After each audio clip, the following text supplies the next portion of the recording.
दुनिया का कोई ताकत मुझे हिला नहीं सकती। जमीन है जो आप लोगों के पुरखों ने वो जमीन दी थी और वो जमीन आप ही की रहेगी।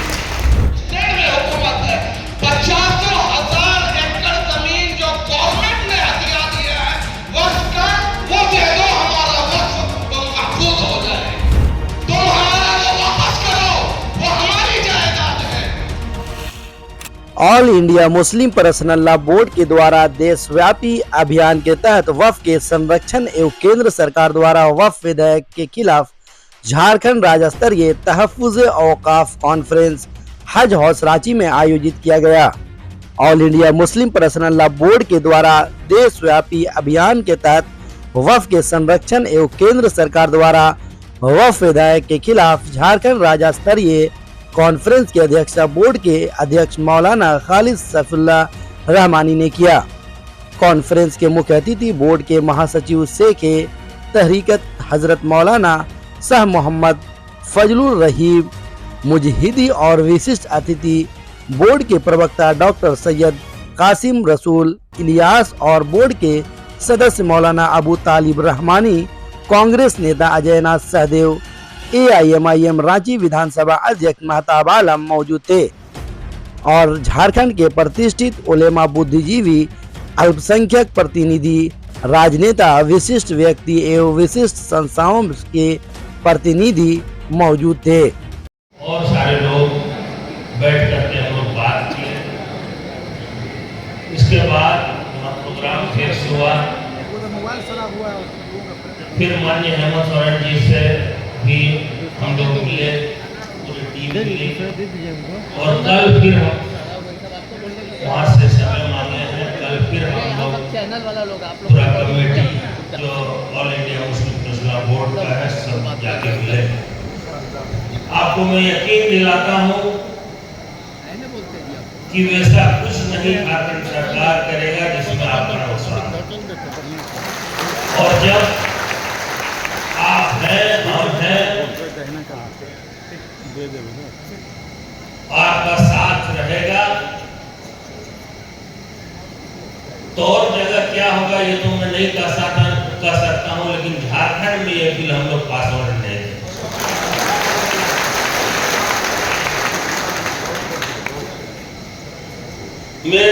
मुझे मंत्री बने हुए करीब 3-3.5 साल हुआ है। अल्पसंख्यक कल्याण मेरे पास है, वक्फ बोर्ड भी मेरे पास है, वक्फ की जमीन भी मेरे पास है, मेरे देख रेख में है। लेकिन यहाँ जो भी लोग आए हैं जो वक्फ से रिलेटेड है, आप बतलाइए। बहुत सारी जगह ऐसा है जहाँ 10 साल से भी कमेटी गठित नहीं हुआ है। पुरानी कमेटी अपने कार्यकाल पूरा करने के बाद भी कुंडली मार के बैठी हुई। ये बात सही है अगर तो मैं पहले दूसरे से क्या लड़ूं? पहले तो मैं अपने आप अगर सही हो जाऊंगा तो दुनिया का कोई ताकत मुझे हिला नहीं सकती। आप अपना ईमान को सही रखिए। बहुत आया बहुत गया, लेकिन जो कौम है इस कौम को हिलाने वाला, इस कौम को बहुत सारे लोग, बहुत सारे कौम भी आए, बहुत सरकारें आई और आते रहे, लेकिन आप अगर सही हैं तो आपको कोई कुछ नहीं बिगाड़ सकता। ये भी आपको सोचना चाहिए। आज all India Muslim personal law board बहुत बड़ी तंजीम। मैं आपको दिल के बात बतलाता हूँ, हो सकता है आपको बुरा लगे, लेकिन मेरा काम है सही बोलना और मैं इस अंदाज से ही आज मेरा नाम भी है और नाम भी। आज मैंने झारखंड में जितना कब्रिस्तान घेराबंदी किया है पूरे हिंदुस्तान में किसी भी राज्य ने नहीं किया। किसी भी राज्य, चाहे वहां किसी का सरकार आ सकता। अभी मौलाना साहब आफ्ताब नदवी साहब बोल रहे थे, मेरा मदरसा हॉस्टल का क्या हुआ। 63 मदरसा हॉस्टल पास हो गया और कल मैं 55 मदरसा हॉस्टल का पास किया, जो भी एक रिकॉर्ड है।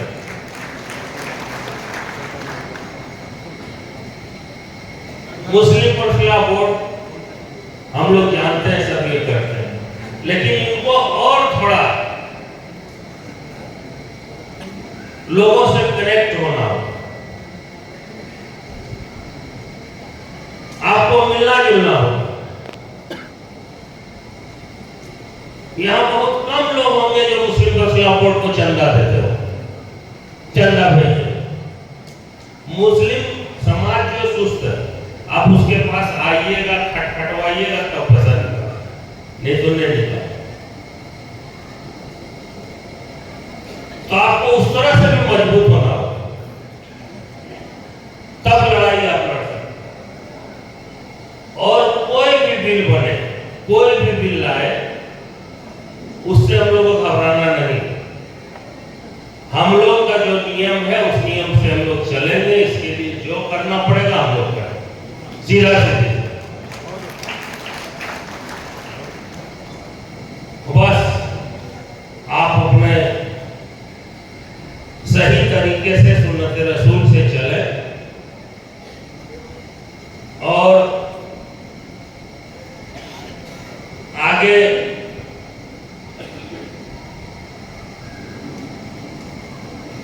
जो जमात आपको, जो पार्टी आपको मदद कर रही है, उस पर आप ध्यान दें। यहाँ तो ज्यादा बोलने का नहीं है और मैं नहीं बोलूंगा, तबीयत भी ठीक नहीं है। बहुत बड़े बड़े दानिश्वर यहाँ पहुंचे हैं, उन लोगों का सुनना है। मैं आपके साथ हमेशा खड़ा हूँ और जो भी दिक्कतें हैं मुस्लिम मसाइल के, उसके हल करने के लिए मैं तैयार हूँ। एक खुशखबरी और मैं सुना देता हूँ कि 8 तारीख के कैबिनेट में झारखंड में उर्दू एकेडमी का गठन का भी रास्ता साफ हो गया और मैं लगा हुआ हूँ, अगर और टाइम मिला तो मदरसा बोर्ड का भी गठन का रास्ता साफ हो जाएगा, उसका भी मैं काम करूँ। इन्हीं चंद शब्दों के साथ अस्सलाम वालेकुम, अल्लाह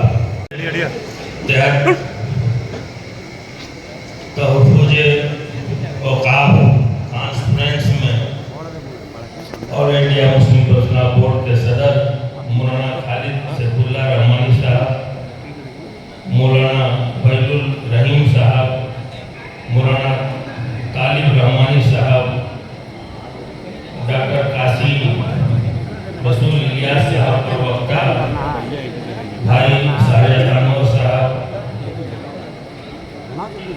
इस कार्यक्रम के, इस प्रोग्राम के कॉन्वेनर गार्जियन डॉक्टर मजीद आलम साहब, अधिवक्ता ए आलम साहब, बड़े भाई अजीनाथ सहदेव जी, ज्योति मथारू साहब और मंच संचालन कर रहे मौलाना यासीन कासिम साहब, यहाँ मौजूद पूरे झारखंड से आए हुए और मायदीन, मेरे भाइयों, बुजुर्गों, दोस्तों, जिस वक्त इस प्रोग्राम का यहाँ होने का बात चल रही थी, मौलाना डॉक्टर सबसे ज्यादा जमीन वक्फ बोर्ड के पास है। ये सरासर झूठ है और 1000% झूठ है। हमारे हिंदू भाइयों के पास जो हिंदू इंडोमेंट के नाम से उनका एक्ट है, उनके पास जो जमीन है, 5 स्टेट की जमीन अगर जमा कर दी जाए तो मुसलमानों की जमीन आधी हो जाएगी। और खामखा कर पूरे हिंदुस्तान के लोगों को ये गुमराह कर रहे हैं कि वक्फ बोर्ड के पास जो जमीन है वो दूसरों की जमीन भी हथियाई हुई है। मैं इतना कहना चाहता हूं, जो हुकूमत है और जो ये जो सेंट्रल में हुकूमत बैठी हुई है और जो बहुत से स्टेट में हुकूमत है, 50,000 एकड़ जमीन जो गवर्नमेंट ने हथिया दिया है वक्फ का, वो दे दो, हमारा वक्फ महफूज हो जाएगा। तुम हमारा वो वापस करो, वो हमारी जायदाद है। ये झूठ मूठ का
करना चाहता हूं कि ये काम फुल्ली पॉलिटिकल है।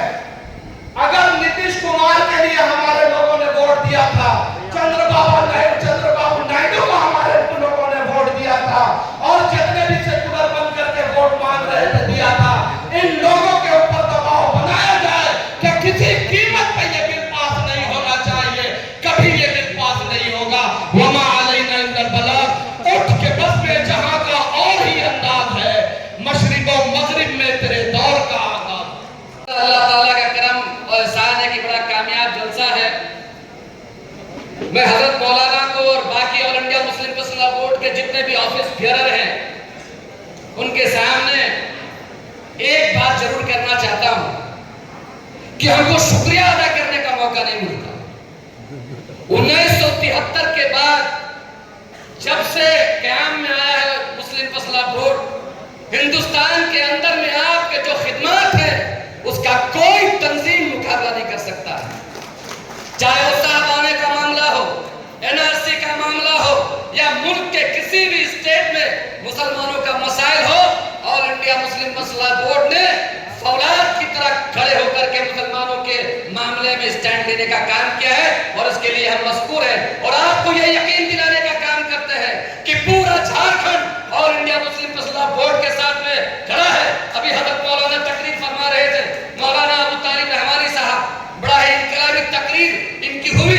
सियासी लोगों के मिजाज के बारे में भी इन्होंने चर्चा की है और उनके आवाज के बारे में भी कहा है। हजरत मौलाना को और बाकी लोगों को यह बोलना चाहते हैं कि यह बात सच है कि हम लोग भी किसी न किसी सियासी जमात से ताल्लुक रखते हैं, लेकिन ईमानदारी के साथ और दिल की गहराइयों के साथ अपने जज्बात को बताना चाहते हैं कि अगर कौम और मिल्लत के फलाह के मामले में अगर कोई पार्टी, कोई सियासी पार्टी दीवार बनेगी तो इंशाअल्लाह उस दीवार को भी ढहा देंगे।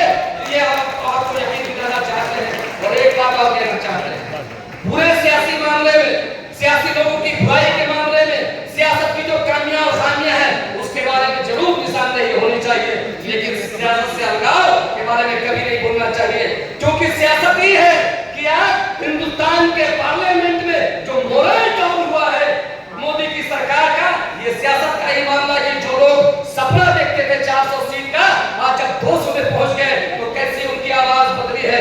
इसी उम्मीद के साथ में कि जिन लोगों ने, हम समझते हैं कहना आसान लेकिन करना मुश्किल होता है, उन सारे लोगों के मेहनतों को हम सलाम करते हैं, उन सारे वॉलंटियर्स का, सारे ऑफिस बेयर का, जिनकी मेहनतों की वजह से आज का ये कामयाब प्रोग्राम हुआ, आज का कॉन्फ्रेंस कामयाब हुआ है। हम सियासी लोग हैं, लेकिन बाकी भी बहुत सारे सियासी लोग और कई जबरदस्त मुकर्रिर यहाँ पर हैं। एक बात हम बोलना चाहते हैं, एक बात हम जरूर बोलना चाहते हैं कि जब कभी भी ऑल इंडिया मुस्लिम बोर्ड किसी तरह का ऐलान और कौल देगा, इंशाअल्लाह हर चीज में हम लोग साबित कदम नजर आएंगे और पूरी मजबूती और मुस्तैदी के साथ इंशाअल्लाह बोर्ड के ऐलान के साथ में खड़े नजर आएंगे। एक बार फिर से इस राज्य के कोने कोने से जो लोग आए हैं उनको बहुत शुक्रिया।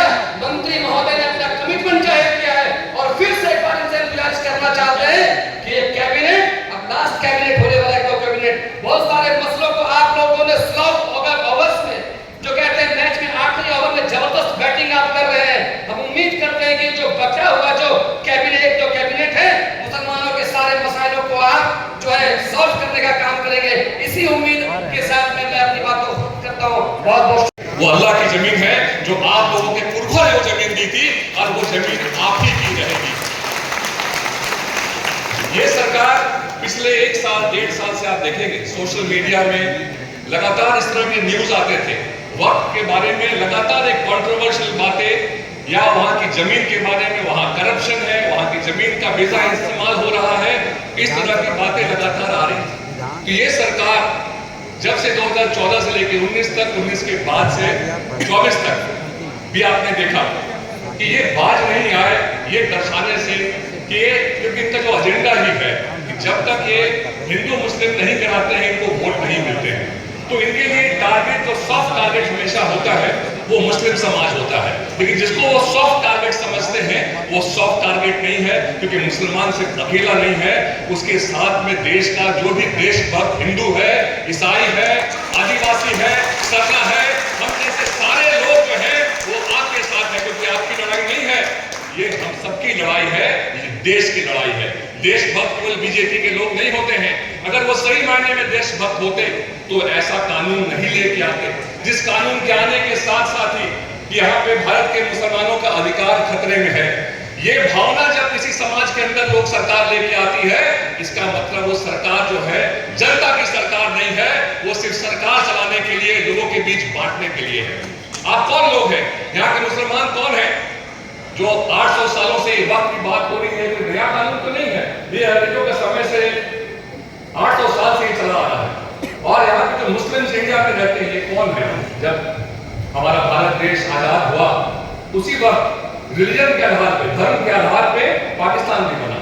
आपके पुरखों के पास उस समय आजादी थी कि वो हिंदुस्तान को चुनते या पाकिस्तान चले जाते। तो आप सारे लोगों ने ये आपके पुरखों ने यहाँ रखा, क्योंकि आपके पुरखों की हड्डी भी यहीं पर है। और मुझे लगता है कि जो भी लोग हमारे बीच में भेदभाव करने की बात करते हैं, मैं उनको सच्चा सही मायने में देशद्रोही मानता हूँ। देश के दुश्मन कोई अगर है तो हमें बांटने वाले लोग हैं, और हम सबको मिलकर इसका विरोध करना चाहिए।